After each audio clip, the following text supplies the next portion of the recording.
JRPGs. My name is Justin Cole. I'm a member of the panelist group Otaku Brain Trust. For those of you who have seen the presenters Yukishiro and Brent Newell, we're all kind of in that same space. And I'm doing this panel with when she gets here, will be a honorary guest panelist, Date Masamune. So let's go into the About section. I play a lot of games, JRPGs especially, for the gameplay mostly. I know people have a lot of different reasons for why they play different games. Some people like the characters, they get really invested in some collectathons.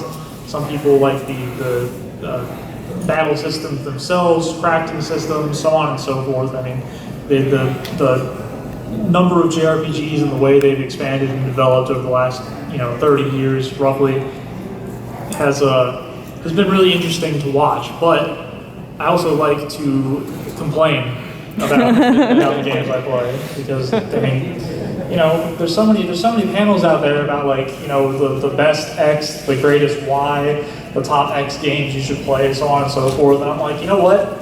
I'm just gonna complain about it. that's my original concept, is complaining.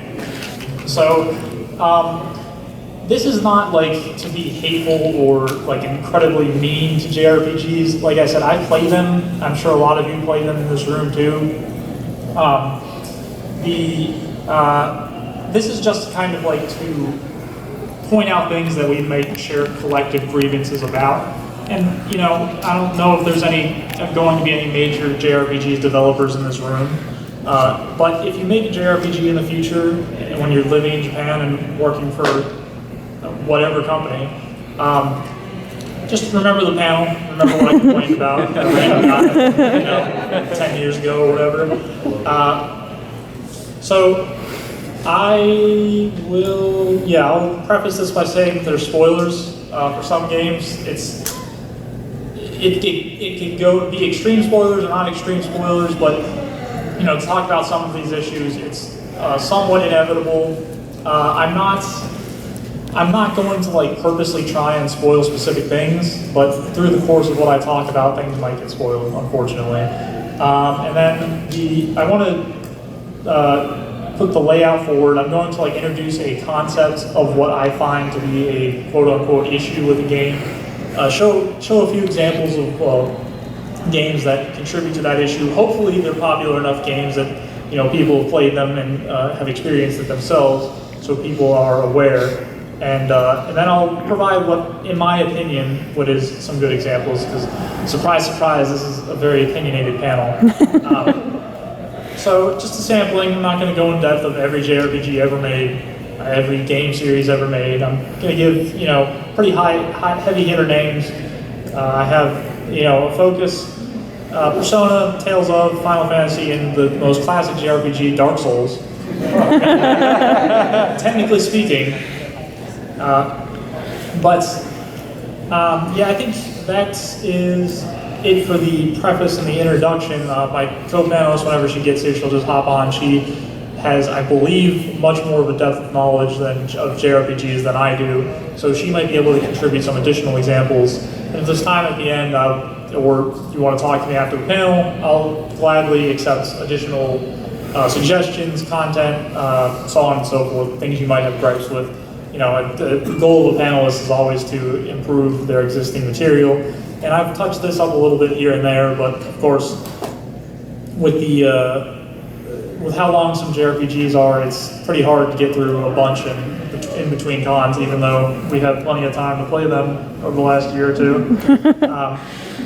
So, let's see here. The first one I have is gating. Now, this has to be asterisk marked as the first one, because gating's not exclusive to JRPGs, but I do find it funny when games introduce very, very minor obstacles where something like a tree, which is growing next to a bunch of other trees that are not nearly the same type or size, completely blocks you from progressing to another area. So let me remind myself how I have this laid out. Yeah, okay. So the guilty parties, there's it's basically like every game ever made, maybe like every RPG at least, maybe.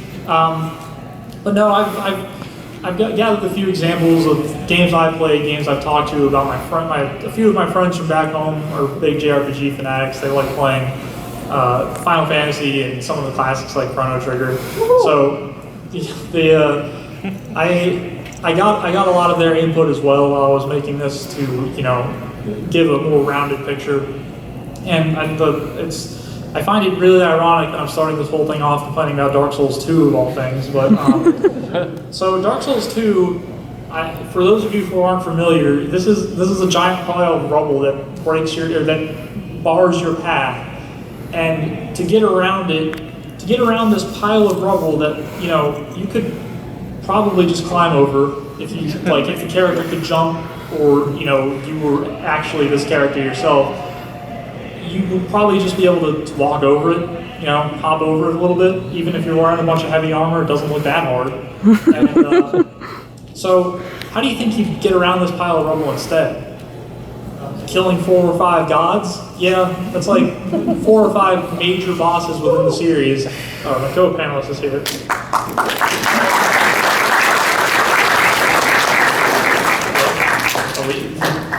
If I'm not wearing a mask and you are, I think we have to be socially distanced, quote unquote. Okay. We're just talking about gating in games. I'm just putting out the most generic complaint first. You mean the best thing ever? No.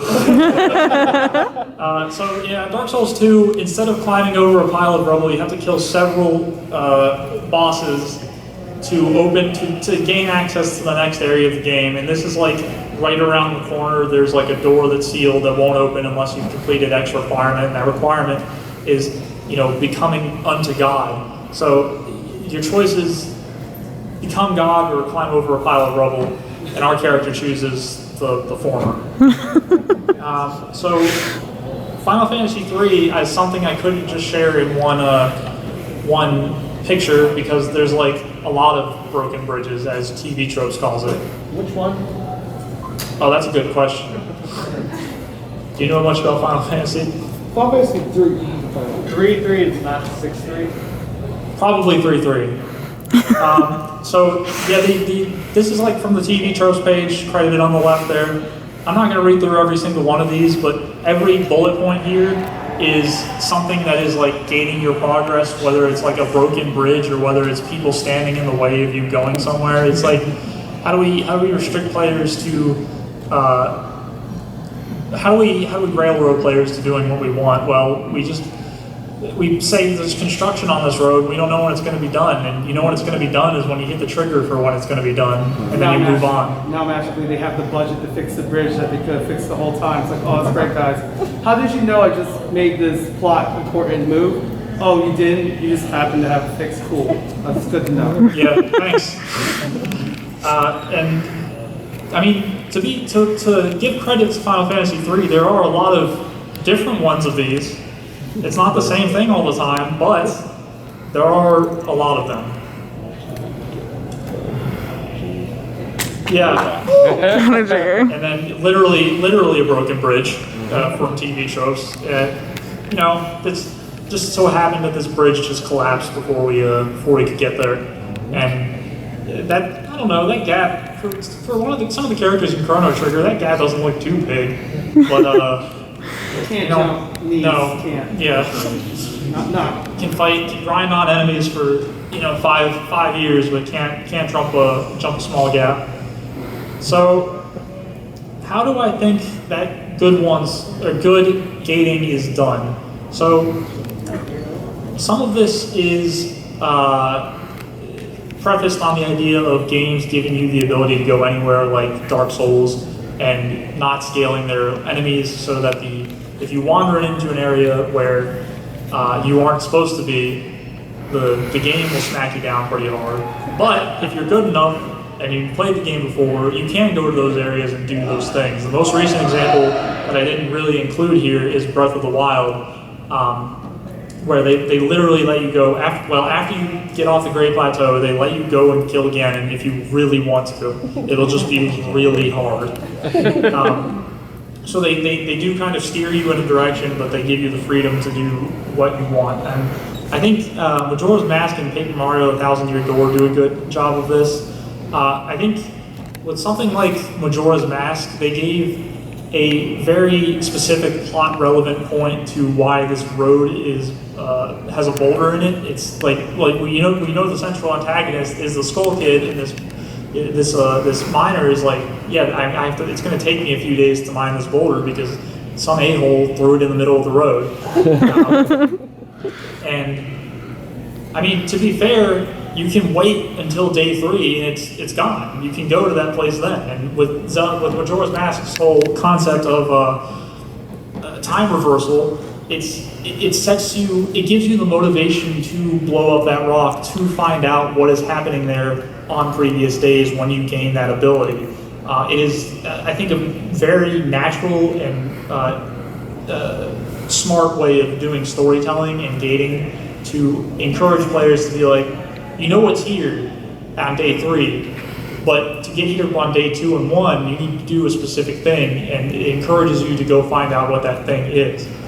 And then you have something like the Thousand Year Door, which kind of is a prefaced on that same concept I was talking about in Breath of the Wild. So there are certain things you can do in the central hub of Thousand Year Door that kind of contribute to the story.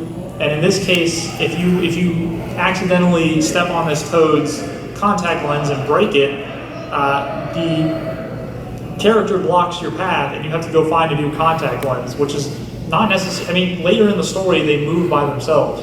But I think if I'm remembering this correctly, it's some kind of money or coins that you have to get, some amount of coins you have to get before you can get the contact lens again. And if you do that, if you grind out a bunch of coins in the early game, you can just give this toad the contact lens and she'll go away. And then you can go explore that side of town. So it's obstacles that can be circumvented in unique ways that don't require the player to necessarily progress the story. It is like, we know you want to see this content right now, but we're going to make you work for it, which I think is much more motivating than saying that there's a broken bridge and we don't know when it's going to be fixed. I mean, do you have any other examples that you think do gating well? I mean, Xenoblade Chronicles. It's like, oh, you want to go in this area? Well, you're level 30. These monsters are level 100, so good luck. Like, oh, yeah, they'll chase you if they see you. Oh, I'm just gonna not move because it's staring at me. I like the way it's staring at me. Yeah, that's right. In Xenoblade Chronicles 2, you're literally like in the introduction of the game, you're like level 1 or 2, and you run to the next town and you see a giant ape that's like level 80. Like they have apex predators, so like everything could, even if you're in the right area where like you're 30, everybody else is around 30, like low like 40s. There's always that apex predator who could literally just be it's usually the biggest monster, like a T-Rex. It's like level 80. You're staring at like, please don't look at my direction. I have no items. I haven't saved. Because I'm an idiot. It's funny because there's no like invisible like areas or whatever. So if you see an edge, you're like, I'm gonna just go run towards it. You can fall off. You can fall to your death in an accident. If you're at the very tippity top of like the giant, you're just like, oh, I'm just gonna look over and I fell and I'm dead. Cool. Yeah. Speaking of invisible bubbles, I think Tales of Zestiria does something interesting with that concept as well. It's you can go into certain areas, but the areas that you're cleansing of corruption from the central antagonist, if you go into an area with high corruption, I think your character will move slower and the monsters will be ridiculously powerful. But you can also unlock one of the secret endings of the game by, kind of breaking the story of the game and going into one area and saying, I want to fight the final boss right now. And you'll get a certain ending that way, but it'll be a very hard fight. Uh-oh. Come on. Don't do this to me now. Well, you should have saved. Well, let's see here. See if I can just pick back up. Windows 95. Oh, friendship. Oh no. Come on. Hearts. Come on. Oh no. Oh my god. I downloaded things in case this happened. Oh no. Where am I?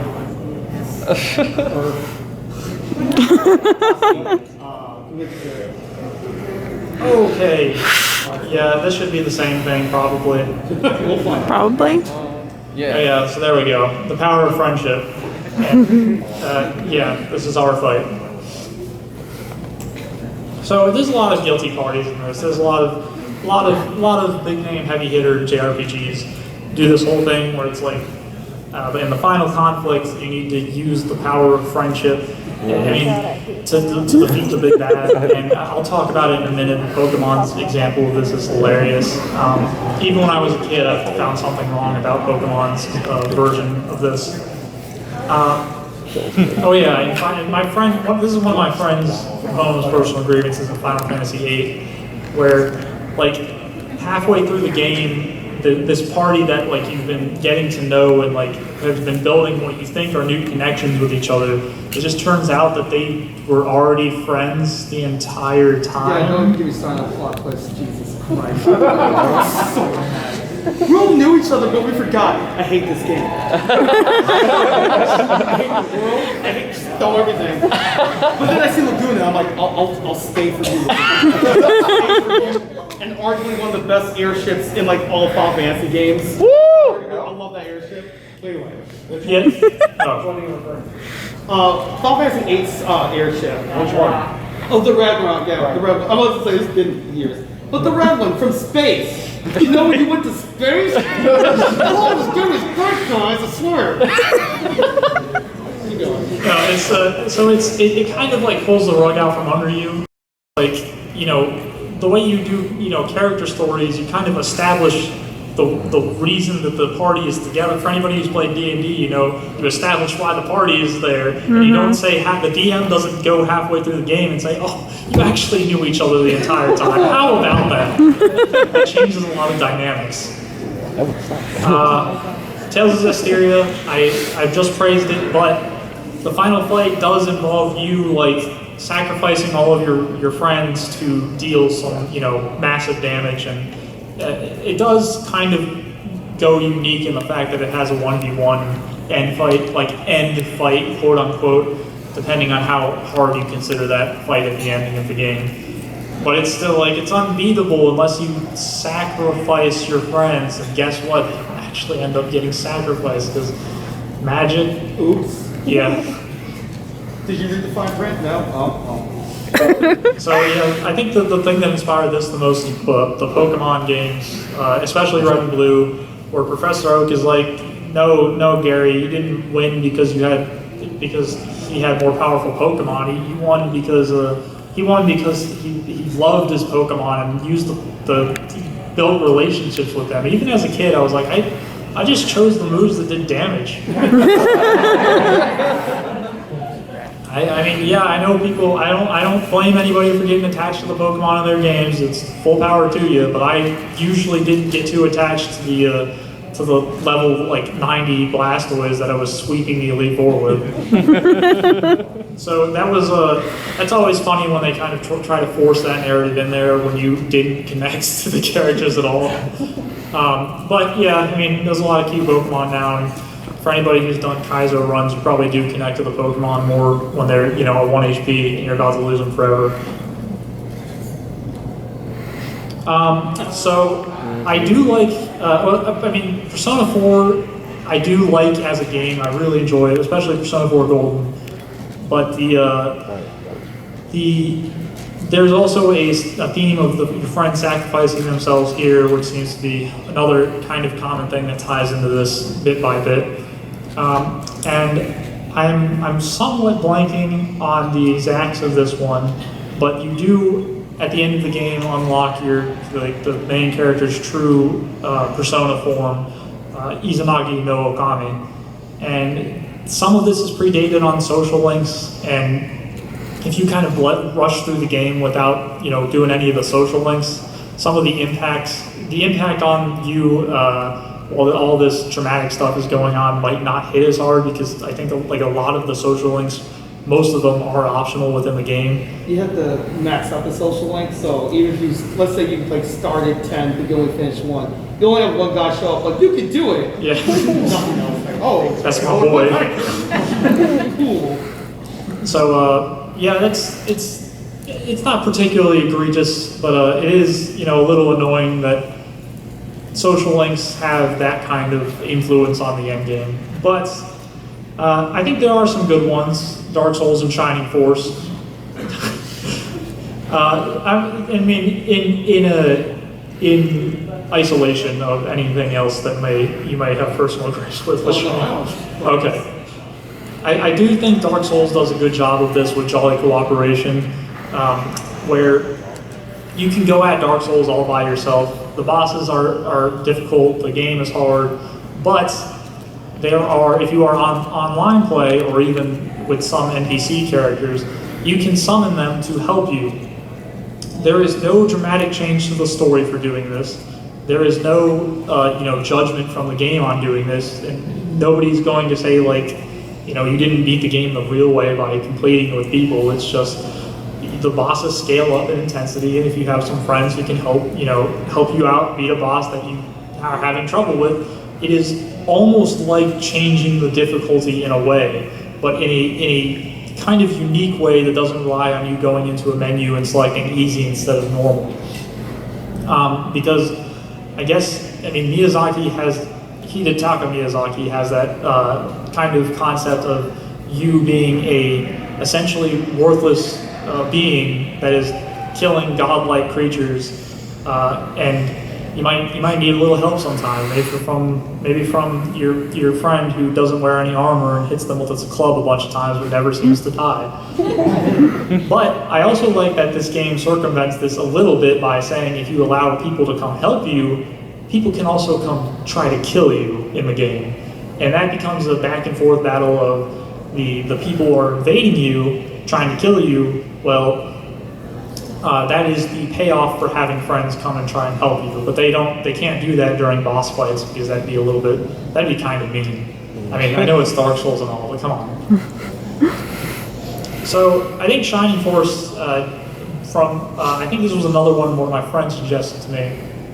It is a game where the main character's fate is left unknown. Of course, there is a Shining Force 2, so not that unknown. So it kind of flips the power of friendship on its head a little bit by having the main character sacrifice themselves, and instead of having all of the main character's friends sacrifice themselves for the main character kind of goes down in a blaze of glory.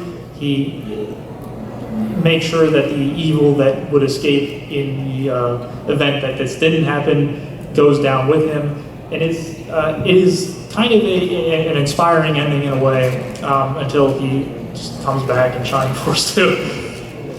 Okay.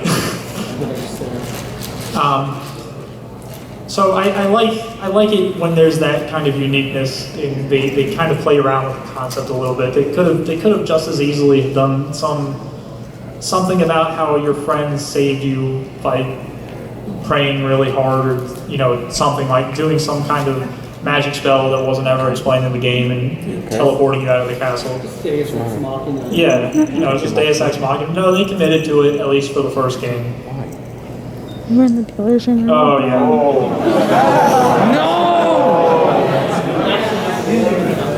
Oh, wait, sorry. Yeah, I should have asked for a... Also, for the previous set of things, anybody who's played Suikoden games knows, like, with Suikoden, there's always like over 100 characters to recruit. You don't have to recruit all 100, but to get like the best super duper awesome true ending, like you have to have like all the like 100 plus characters. But you don't have to. If you just want to have like a handful, fine. You can just get a handful of however many they are. But like you do have the option of how many characters you get and who you get to recruit. Just Okay, yeah, that's good. It is nice when you see games that you can get a normal ending on, be satisfied with, but they can encourage you in different ways. Although I think I'm going to get to something like that frustrates me later. But yeah, unskippable cutscenes was kind of one of the big motivators for me making this panel. I'm a big fan of Final Fantasy X. Final Fantasy X has been made 3 times. Guess how many times they let you skip cutscenes in that game? 0 times. Final Fantasy, Kingdom Hearts, surprise, surprise.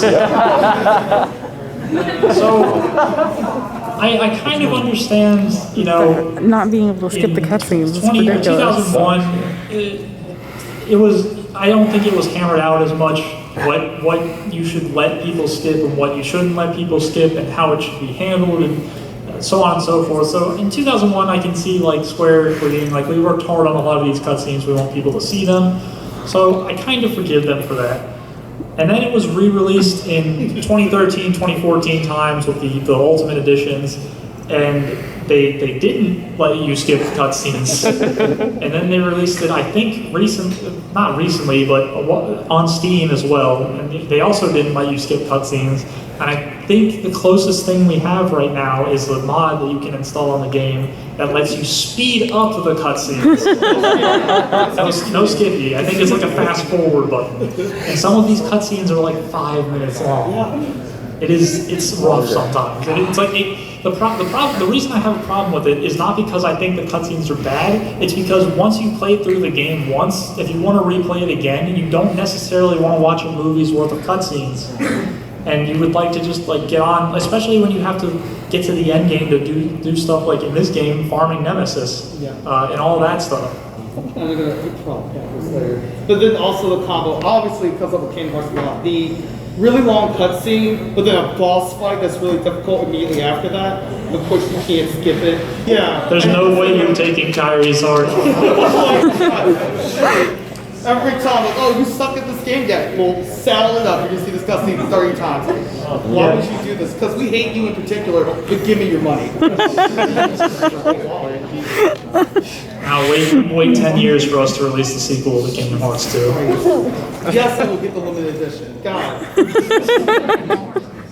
So I will say that this cutscene, the most infamous one in Kingdom Hearts, where you can't skip with the battle with Riku, is not terribly long, but a lot of us probably played Kingdom Hearts when we were younger and weren't as experienced as we are now. And this fight is not easy for someone who's younger. It's in fact, it might not be easy for some of you right now. Depending on what level you are and how good you are at the game, it still might be difficult. And the only way to get better at it is to keep trying and trying and trying. But every time you want to try, you have to watch the same cutscene over and over and over again, and that's absurd. And it's gotten to the point. Yes, I had to include the picture in here. It is a meme at this point, especially this.